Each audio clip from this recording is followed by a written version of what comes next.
point na nagiging BPR rich guy din yung mid laner natin na si Aqua yesterday. Considering na yung Kimi nga continuous in damage and as well as continuous din yung farming niya. And so far, tignan natin kung ano nga ba yung makalalabas for today's game. Yeah, tignan natin dito. Of course, pinaka-highly contested and better, I think. Finally, lumabas din ang dangerous grass na, you know, considering yung players tulad ni X-Nova na sobrang capitalization sa blind spots. Grabe to. Talagang dadami yung marka sa mapa, dadami yung letter X. Ayan na naman, X marks the spot. It's the spot para kay X-Nova. Pero even then, nakita na rin natin siya na humawak ng utility hero, something like a Mathilda, na ginagamit din niya, hindi lang pang suporta, pang initiate din for Apbr. So it is gonna be a battle of twists here for both sides. Now we are in the draft.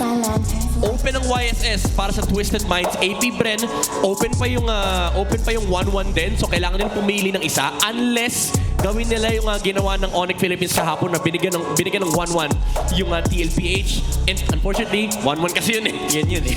Ang ganda din ng pagpansin, of course, ng Twisted dito sa utilization ni Lord JM. Doon sa Esmeralda niya kahapon na talaga namang napakaba talaga tayo sa game na yun. Yeah, alam mo, gusto ko rin bigyan ng importance yung XP matchup dito, no? Si Lord JM and si Lansu. I would consider Lansu as the more explosive XP laner and Lord JM as sort of the tempo setter para sa Apbr. Kung gusto nyo ng analogy or ng parallel na player sa dalawang to, I would use Sanford and James. Si Sanford yung mas explosive na player while you have a tempo setter player like James from Smart Omega. Yeah, interestingly enough, of course, sabi ni Sean naman, hanggang ngayon dala pa rin niya yung disiplina, yung pag-aaral siya, paglalaro, kailangan mo pa rin namang i-maintain parehas. Tunay na tunay naman yan. Si Sean is sa mga pinakbata din natin players dito sa liga. Okay, binigay ng Apbr yung 1-1 sa Twisted Minds. They will have the Yi Sun-shin and the Kalea on both sides for Apbr. Yun yung, I would say yun yung best option nila unless they want to get just one. Kunin nila yung Kalea and then back siya. Oh, instead of that, okay, Kimi talaga. Sobrang taas ng importance ng Kimi for Apbr. Yeah, interestingly enough, hindi napansin yung Kalea natin for the first few picks ng ating mga teams. Yeah, maybe ang target dito ng Apbr, it's not even the YSS. It's just to prioritize these heroes on their side na makuha nila yung Kimi, makapag-set up sila ng potential Granger third pick kasi hindi naman masyadong masakit yung matchup na yun versus the 1-1. Or even then, baka nga Harith pa yung kunin ng Apbr dito sa Red 3. So there goes the Kalea on sa the Twisted Minds. They don't even go for the YSS. They go for the Farsa para at least may sagot sila sa Kimi. So maganda naman yung Kimi Granger pero not necessarily you have to Granger, no? They don't even need to do that right now. Hindi siya ganun kasamang matchup pero you would prefer to have gold laner na may Purify. Laban dito sa Kalea 1-1 ng Twisted Minds and a very mobile gold laner at that as well. So medyo tempting lang yung idea ng Harith, although that would make their lineup sort of awkward kasi puro magic damage yung ilalabas dito ng Apbr. Pero ang upside naman sa team na to is even if magta-triple magic damage healers ka for their first 3 picks is physical damage XP laner naman. Si Lord JM. Ayun na nga. Iisip ko kung pwede kang physical damage like a lapu-lapu pero he went for the focus more on the protective side naman. Tsaka mas mabilis yung dash through niya kung sakaling aabot siya dun sa backlanes, especially targeting the Farsa here para kay Sean. So this time ba para sa mga next phase ng ating ban is pwede rin natin konsidera na matanggal yung mga likes of Yi Sun-shin nga ba para sa Twisted? Maybe YSS, Hayabusa, those two. Yung big fishes na kailangan tanggalin din ng Apbr. Pero may mundo kasi na baka mag-utility jungler si MP the King for Twisted Minds. Honestly, at this point, di na ako magtataka. Tinitwist na rin nila yung sarili nilang player. Si Sensui, nakita na natin nag-assassin. At si MP the King ay nakadalawang backshoot games kahapon. Siguro sa Twisted Minds, yung nila, yung SOP nila, guys, mga iba't sa'yo, dapat gamitin mo lang. May emo, no? May operandi rin. And ngayon, direct attack kontra Matilda, binanggit nyo rin to kanina, yung kay X-Nova na lumiliko na rin on the utility support role. Lumiliko.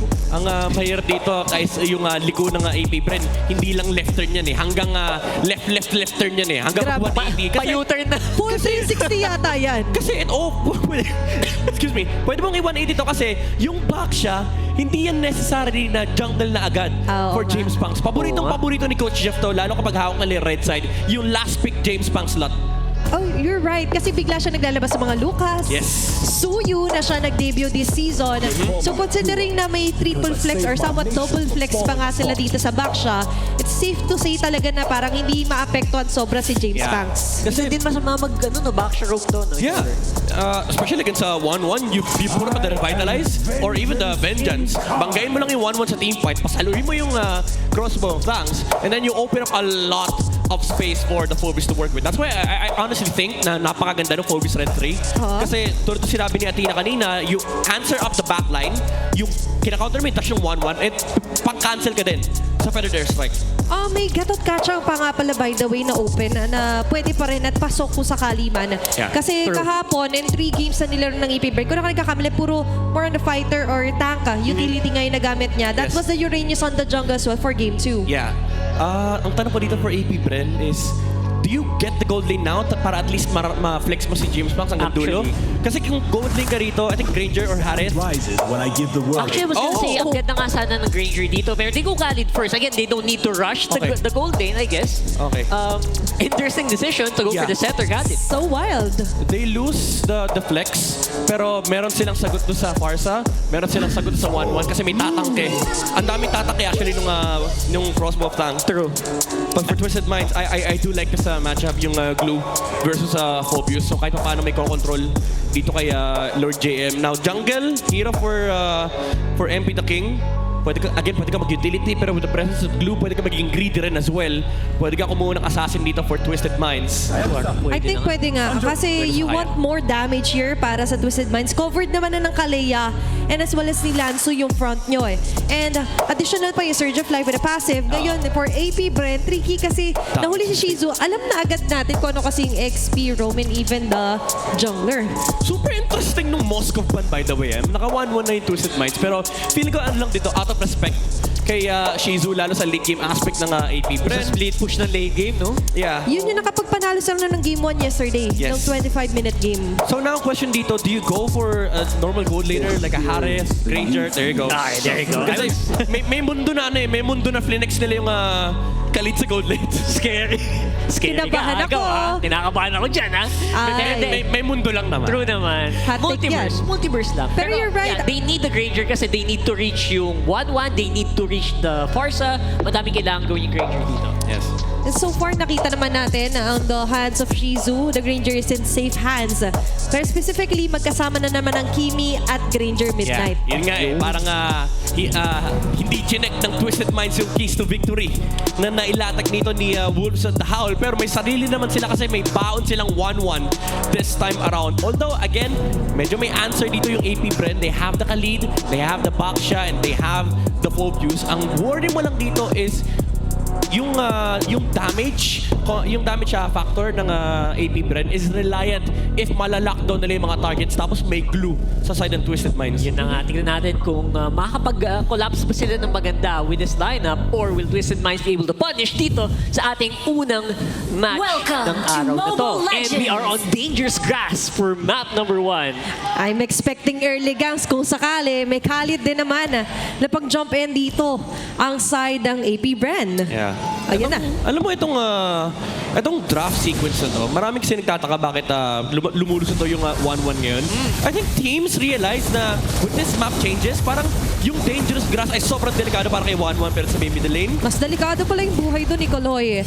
Although, nasabihin na nga natin, pareho naman silang may pang-regen, both the Kalea and the Khalid. But still, this early, nakikita na nga natin yung epekto sa pagpapakawala ng mga certain heroes such as the 1-1. Yeah, for sure itong 1-1 na to ay makita natin mas prayo ngayon or mas less prayo rather. Kasi I think yung mga team natin nagsisimula na mas focus on the roam eh. Yeah, ino-open up na nila yung playing field and I think again, may factor dito yung map change for the patch. By the way, debut pick ni Sean on the Farsa. Ay, wow. For 5 weeks, first time yung Farsa. Ayos yun. At ngayon lang tayo nang bigla, no? Si Sean, siguro kasi dahil nabadala ko na from MDL. Pero surprisingly here, parang mas priority kasi like Kimi so far sa kanya. And even picking off the legs of the Kagura. Yeah. Alam mo, feeling ko nga eh, di natin alam kung paano yung naging takbo conversation sa draft, no? Pero nagulat din siguro yung Twisted Minds nung kinuha bigla ng Apbr yung Kimi, tas sila pa tumapos ng Kimi Granger sa dulo. So shoot naman sa kanilang K2B na, okay, wag mo bigyan sa Twisted Minds, kunin natin. Pero sabi ni Coach Bon, oy guys, bawal magulat. Bawal magulat. Bawal magulat. Kahit anong ibigay sa'yo, dapat gamit, maganda execution. Lalo sa grass. For sure, Ayan. naaralan nila yan. Ayan na naman yung dami yung grass. Dami yung grass. Yan. Paborito yan na ikutan ng ating mga Rowan, especially XP. Speaking of the XP, susugod agad dito kay Lansu. Grabe naman yung Inferno Pursuit with the Dark Wave. Atake pa rin dito. Makakasurvive nga ba? Oo. Kaso nga lang, follow-up here for Kaloy and as well as yung continuous na aggression for Lord JM. Mabibigyan nga lang siya ni Sean with a first blood pero hindi pa tapos. Lansu as well have a rather low HP left pero sa kabilang banda may invade naman sa jungle. Yeah, buy time lang na malala yung ginawa dito ni Lord JM. Ay! Naku, parang hindi ba item yata yun. Inabutan niya pa rin to si MP the King. Third of Sands activated.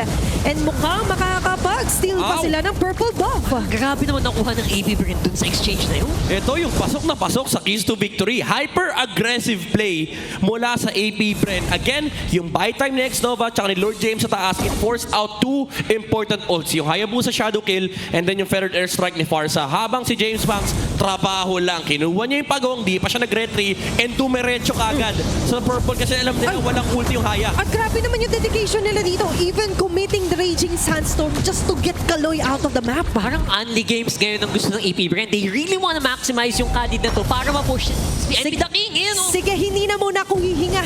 Kasi sumusugod na naman sila dito. Forcing at the Woogie Shadow Kill. MP the King.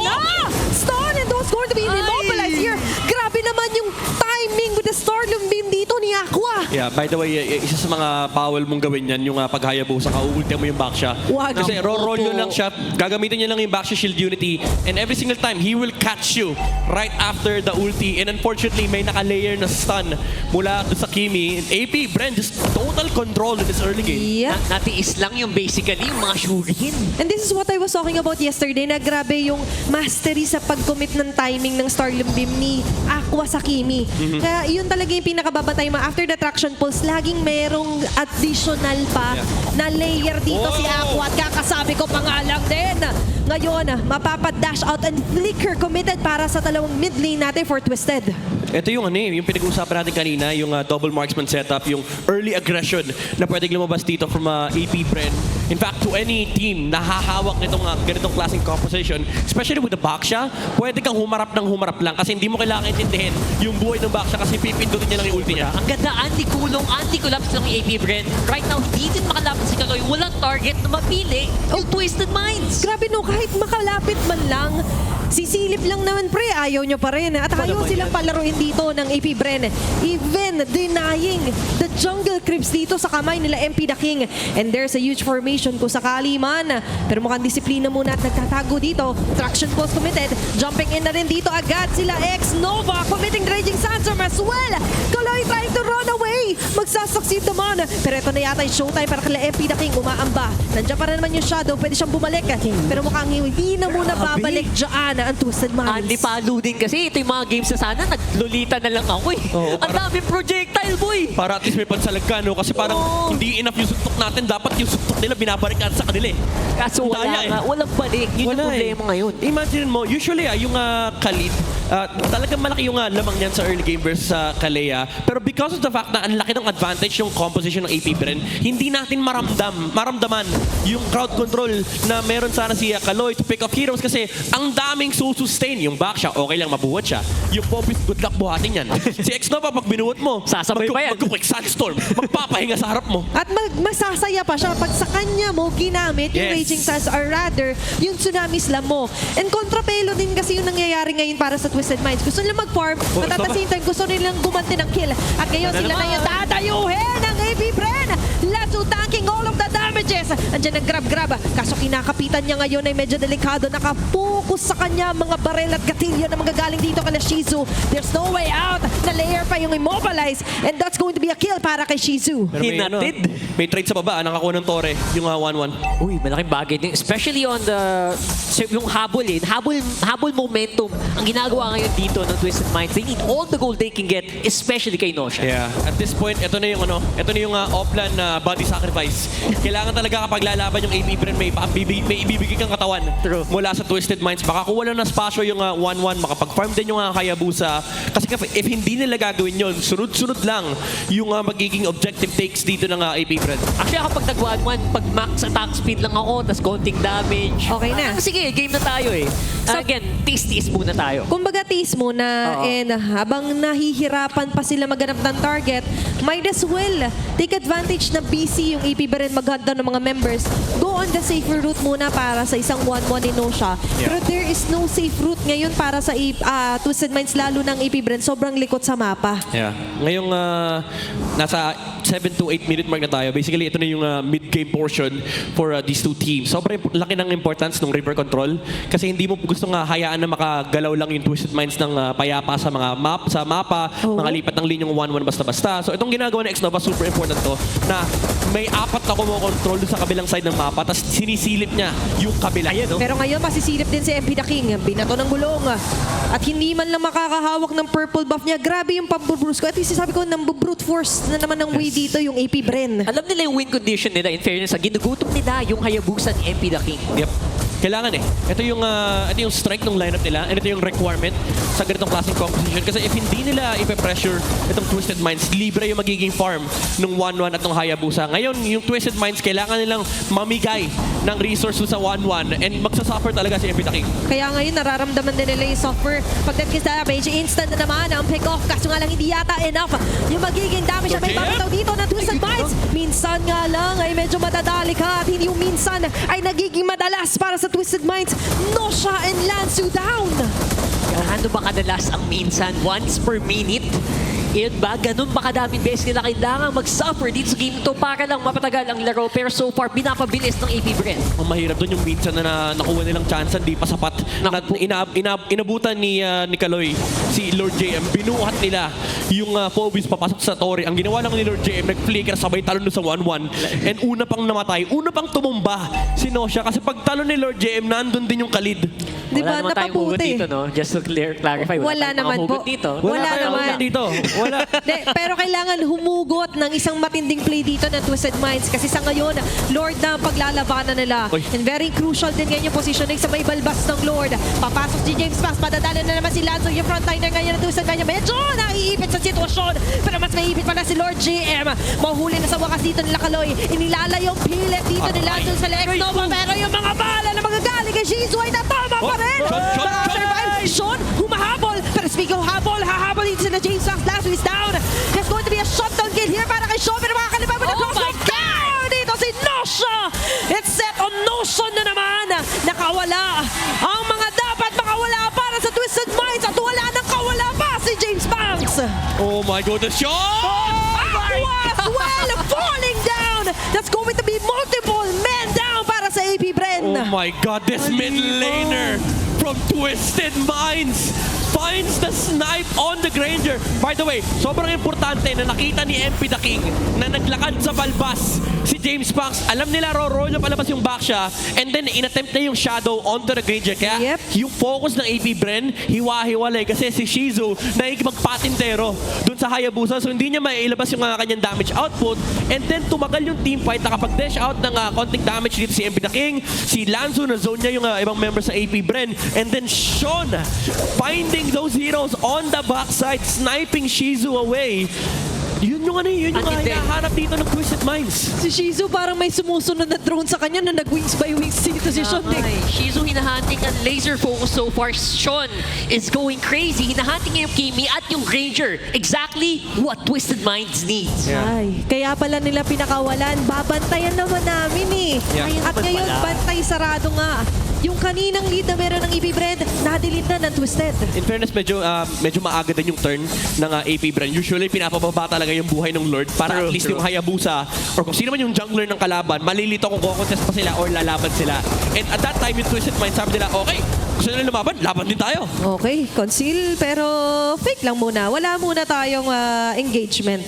Very impressive yung ginagawa control ngayon so far ng Twisted.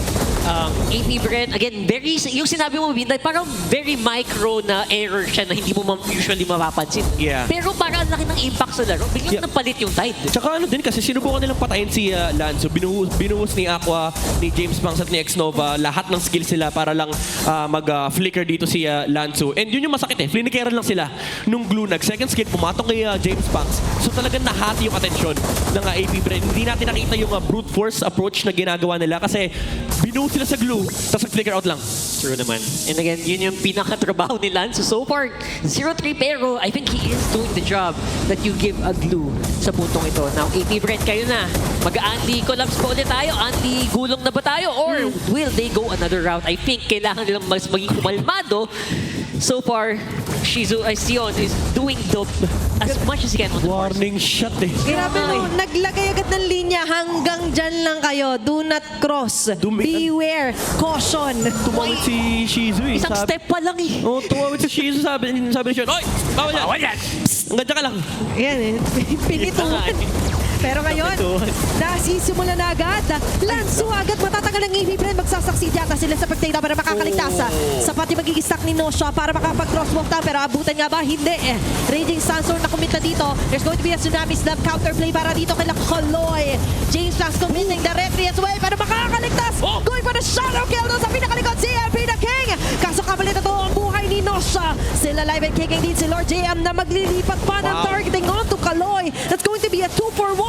At babalik ba dito sila MP the King? Mukhang hindi. Ay, hindi. Oo pala. Babalikan niya pa rin. So it's going to be a shutdown para kay Lord JM. Natukso si MP the King and hindi umabot si Sean. Walang jungler ngayon ng Twisted Minds. Apbr. Now, they jumped onto Lanzo, by the way, kanina sa glue. Hindi naka-flicker out si Lanzo kasi hit cooldown pa nung time na yon. Yun yung naging go signal for Apbr. Even though nakaharap na magandang kill, na magandang opening si MP the King, buhay pa kasi yung mga damage dealer sa Apbr. Yung tukso talaga kailangan layuan mo siya eh. Kaso sa ngayon, matutukso rin si Kaloy. Tsunami Slamin. Lasso in the net saan mabubura. Dahil sa mga bullets na na-deliver na naman dito ni Shizu. Going for the double kill. Ang bilis na naman ng takedown dito ng Apbr plus sa Lord under their hands. Mga micro error talaga. Doon tayo nadadali sa puntong ito. No? MP! Hindi sapat. Kalahati na sa orange buff. Nakalahati nga. Grabe yung laban, 6v5. Sabi ni Epid, kala ko ba kakampi kita? Kaso ngayon kampi-kampi na ng Apbr. Tanggal na si MP the King. Dalawa. Matita na para dumepensa. Buhay na rin naman si Kaloy. Xnova. Medyo nagdadasal lang dito with a quick sun guard. Target ay Winter Crown activated with a cross of down. And ang pa rin naman. Paano makapatay ng isa? Hahabol yata din sila Nosha. Even Kaloy moving forward in search of life. Yata yung magiging regen and damage to stay dito. Sean as well is still alive. At ngayon, sila Shizu napapaligiran na. May immortality man siya. Kaso marami nang nakaabang sa kanya. Wow! What is happening? The jump from Lance, 3-man stun sa isang glue. Ito talaga, bawal mo talaga sabihin sa Philippines na nakita mo ng lahat, men. Nakita na natin yung Uranus flicker second skill flicker. Ito, 3-man stun sa glue. Sa glue po. Ganado. The trendsetter, Lanzo. Ang lala. Grabe talaga. At ngayon, palalalain ng Twisted Minds sa sitwasyon para sa Apbr na force agad ang Winter Crown para dito kala James Banks. MP the King and Lanzo medyo papapalalim pero yung paglalim nila ay magbubunga na isang magandang pick-off. Kaso kabilang banda, Lanzo magiging kapalit isa sa isang palitan natin. What the hell is this? Yung timing yung Raging Sandstorm ni Xnova, kamuntigan si MP the King. Inabot siya nung stun. Grabe naman yung mga pindutan dito, men. Well, nagkatotoo yung sinabi nila kanina. They were looking for a pindutan and nahanap tayo ng pindutan dito, mga kaibigan. And sobrang stocks din ng Winter Crown so far para sa Apbr. Ang daming momentum ng Twisted Minds na talagang napapailing sila eh. Nababaliw na ako sa mga nakikita kong outplay. Ang dami. Kung pwede lang manood na lang din ako. Sarap manood. Ang dami men eh. Yung mga outplays na ginagawa nila dito, yung alam mong may utak na pindot. Sobrang perfect ng timing, ang ganda ng target selection. So ngayon, for AP Bren, kahit paano, may sagot pa rin naman sila doon sa 1-1. Na-address pa rin nila yung crossbow of tanks. Ang dami pa rin talaga sumasalong damage from the side of AP Bren. Lalo pat lalabas pa yung mga blade armor, yung mga winter crown. Pero yung mga counter set din ng Twisted Minds, yung shadow placements, yung stun ni Lanzu. Actually, yun yung pinaka super important, no? Yung dalawang bagay na yun for Twisted Minds. Yung stun ni Lanzu, tsaka kung sino yung papatungan niya, lalo din sa next na Lord fight. Ang hirap ng trabaho kasi siya yung pinaka-main tank dito. Pag nawala siya, parang tapos eh. Yes. Di ba? So, hindi siya pwedeng basta-basta mag-save. Hindi naman kasi pwedeng si Kaloy ang pumuronta kasi he's still reserving the Tsunami Slam. And you're right to pointing out Lanzu. Kaso alam na rin yan ng AP Bren. Kaya committed din sila na somehow bawasan to si Lanzu. Hindi naman ko-commit si Lanzu kahit pag 1/4 na ng HP niya. Yeah, feeling ko nga #1 target dito ng Twisted Minds honestly si X-Nova. Kailangan mamatay nitong Khalid na to. Ang problema, Khalid yan. Kapag nabuhay yan, may Raging Sandstorm parang gatot kacha yan basically. Maka-imo pa. Tapos may imo pa, dalawang buhay. You have to take down this Khalid twice. And i-make sure na hindi siya makakapag-counter set. Siguro kahit yung Raging Sandstorm lang, matanggal lang nila. Pwede na yun eh, di ba? Minsan thrice pa nga kasi nag-winter crown bigla to eh. Oo. There's going to be an item swap pero sa ngayon punta muna tayo. Traction pull still. Ay wala masyado tatamaan. Pero ang bilis naman ng damage nila dito para sa Lord. Maaring bitawan, ni-reset muna ito. Pero maganda yung positioning dito nila Lanzu and Sean. James Panks ngayon ay medyo worry para bang may nararamdaman siyang kakaiba doon sa may bigote ng Lord. Hindi talaga nila bibitawan itong posisyon na ito. Gandang position ni Sean dito. Again, that's a very, anong tawag doon? Grabe to. Napakatapang na posisyon para sa isang mid laner. Tingnan mo si X-Nova. Pati yung kabilang river, chinecheck niya yung mga bush. Grabe no? And that's- Nalinis na. Sinimulan niya yung slow push. Siya na nag-slow push kasi sabi niya, may skateboard ako. Ilang beses siya na kasi inulit, kaya siya na mismo nga gagawa ng aksyon. Pero yung aksyon ngayon para sa AP Bren ay medyo tatagilid ng alamin. Buta pa rin! The last piece of Paradise dito si Lord GM. Bawas ngayon ang Hive. Pero susunod pa rin dito sa left now ng Raging Sandstorm. Magkakaroon na magandang immobilization pero makakawala pa rin ng ulti siya. Nakalito si Epic King. At yung crossbow na ngayon natama dito ng James ang next. Nova being taken down here. 2 members down para sa side ng Hive. At ang Winter Company Sean dropping off the last bits of the Paradise Strike. Wow! What is this? High-level mechanics mula sa Twisted AP. Palitan literal. Timingan na lang ng Winter Crown Midnight. X-Nova with an amazing Raging Sandstorm. Pero sabi ni Lanzu, guys, kita ko na naman yung tatlo. May stun na naman yung glue. And may snipe na naman mula kay Sean sa backside. Grabe ka na, Sean! The man of action para sa Twisted Minds. And now for AP Bren, aabot pa naman para sa depensa ilang mga members. Pero hindi nila abutan na mailigtas yung last bits of inhibitor turret sa gitna. Ang galing nila mag-maintain ng teamfight kasi isipin mo yun ha, si Sean nakadalawang feathered airstrike na. Oo. Nagulat ako, ba't lumipad ulit?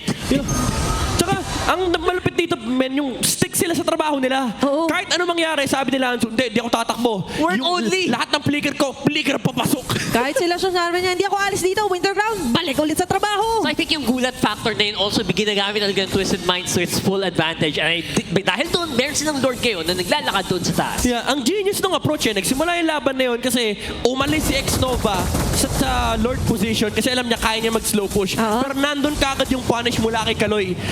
Ang sabi nila, okay, wala yung problema natin na Khalid. Okay, Lord JM, ikaw na yung next na target ko ha. Di ba, maaga pa. Ang Ayan naging na, desisyon dito X-Nova! para sa Twisted Minds, si X-Nova na naman napupuruan. Hindi na nga makakapag-Raging Sandstorm, man!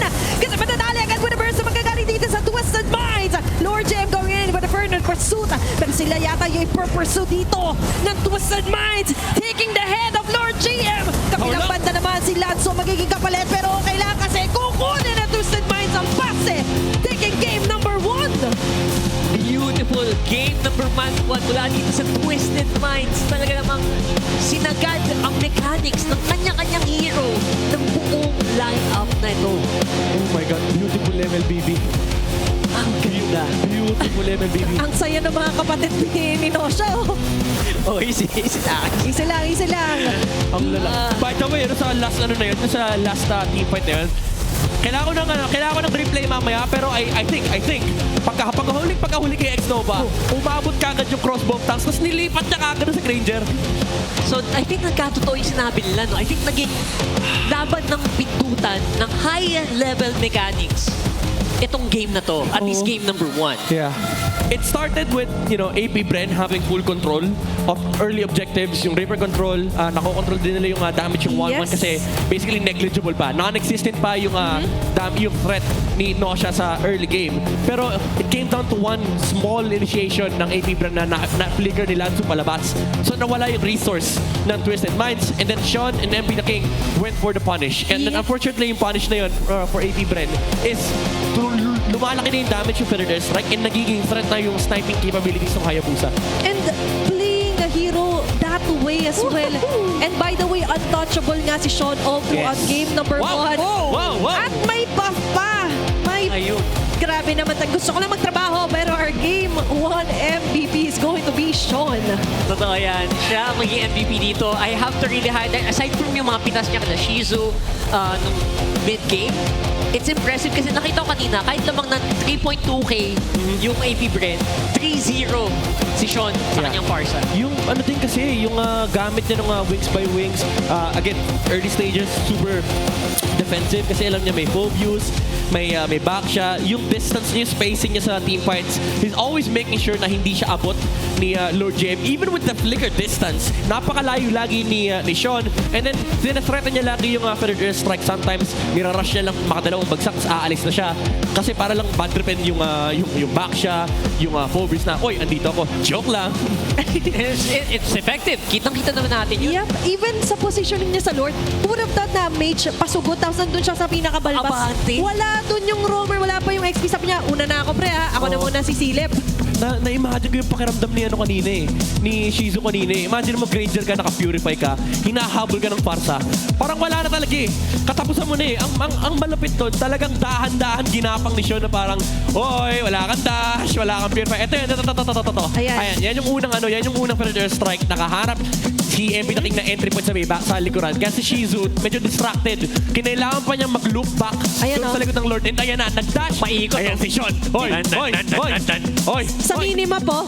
Tapos kinumit pa ni Sean actually yung flicker just to take down Shizu. At yun nga yung naging turning point na sabi mo nga parang ang aga ng twist para sa Twisted Minds. Siyempre, may part 2 pa yan. Hindi pa tapos yan, no? Game 1 pa lang. Beautiful level. Lahat ng beautiful words na pwede natin babanggitin na natin dito. Amazing, spectacular, and as well as very high precision kills here para kay Sean. Ito, by the way, magandang start sa kanila. Napatay nila yung glue. Pinadala nila yung mga harang nila doon sa 1-1 sa unahan. And then after ma-force si Feather Strike, Lord JM with the flicker, finally nag-work dito yung team fight for Apbr. Kasi pag may blueprint ng composition nila, this is actually how you fight into Twisted Minds. Ito yung, oh my goodness, yung mga stun mula kay Lanzu. Mula kay Lanzu. Nagsimula tong clash na to, yung flicker papasok niya, tinamaan yung tatlong members ng Apbr. Nagulantang actually sila Shizu.